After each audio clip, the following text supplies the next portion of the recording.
السلام علیکم پیارے بچوں، میں ہوں آپ کی رفت میم۔ آج ہم کلاس 7 کے ہسٹری کا chapter medieval history of Jammu and Kashmir and Ladakh کا کنٹینیویشن کریں گے۔ آج ہمیں پڑھنا ہے افغان رول ان کشمیر۔ تو 18th century history of Indian sub continent کی ایک ایسی ہسٹری تھی جس میں بہت کچھ ہوا۔ مغل امپائر ویک ہوئی اور ریجنل پاورز ایمرج ہوئی، جس کی وجہ سے فارن انویژن ہوا۔ سینٹرل اتھارٹی کے ویک ہونے کی وجہ سے بہت سارے ریجنز نے خود کو انڈیپینڈنس دلانے پہ زور دیا۔ جو مغل گورنر تھا کشمیر میں عبدالقاسم خان، اس نے خود کو کشمیر کا کنگ ڈکلیئر کیا۔ احمد شاہ ابدالی نے اس ڈسٹربڈ کنڈیشن اور افراتفری کا پورا فائدہ اٹھایا۔ افغانز نے مغلز کو ڈیفیٹ کیا اور 1753 AD میں کشمیر افغان رول کے انڈر آ گیا۔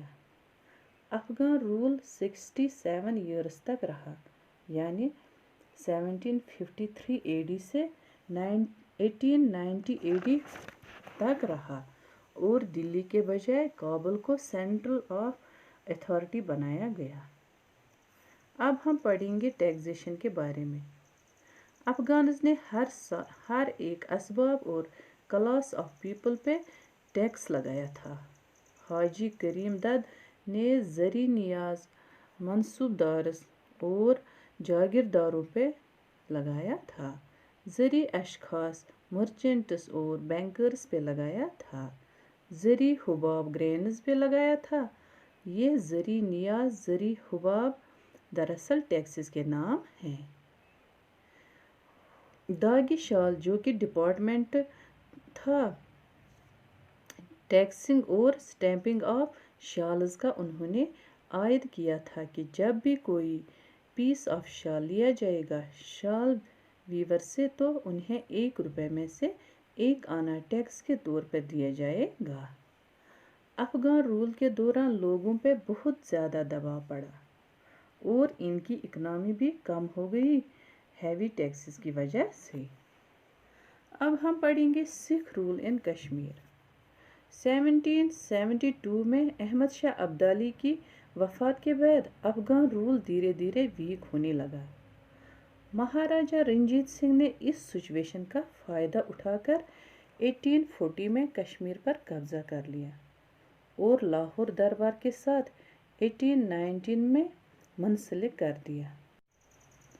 انہوں نے آمرا کدل بھی بنایا، لیکن 1836 میں فلڈ کی وجہ سے یہ بہہ گیا اور موہن سنگھ نے اسے پھر سے بنایا۔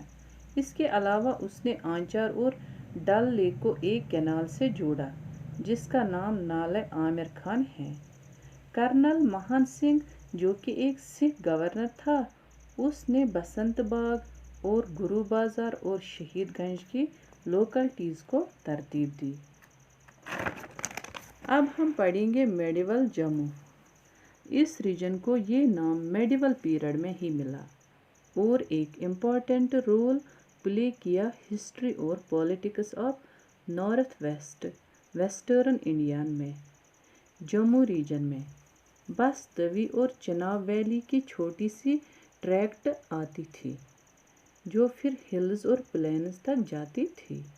اس ریجن کا نام سب سے پہلے درگارہ نیم کے انڈر چمبا کاپر پلیٹس پہ لکھا گیا جس کا ٹائٹل تھا ڈیڈس آف 11th سینچری۔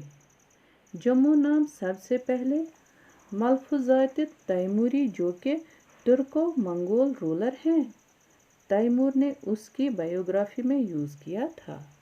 اب ہم پڑھیں گے دیو ڈائناسٹی کے بارے میں۔ میڈیول پیریڈ کے دوران جموں میں دیو ڈائناسٹی کا رول تھا۔ سورج دیو فرسٹ رولر تھا دیو ڈائناسٹی کا۔ اس پیریڈ میں جموں کی کیپٹل بابور تھی۔ اس سے راجدرنی میں بابا پورہ کے نام سے منشن کیا گیا ہے۔ باقی دیو ڈائناسٹی کے رولر تھے راجہ مال دیو، راجہ ہمر دیو، راجہ رام دیو، بہرام دیو اور مہاراجہ رنجیت دیو وغیرہ وغیرہ۔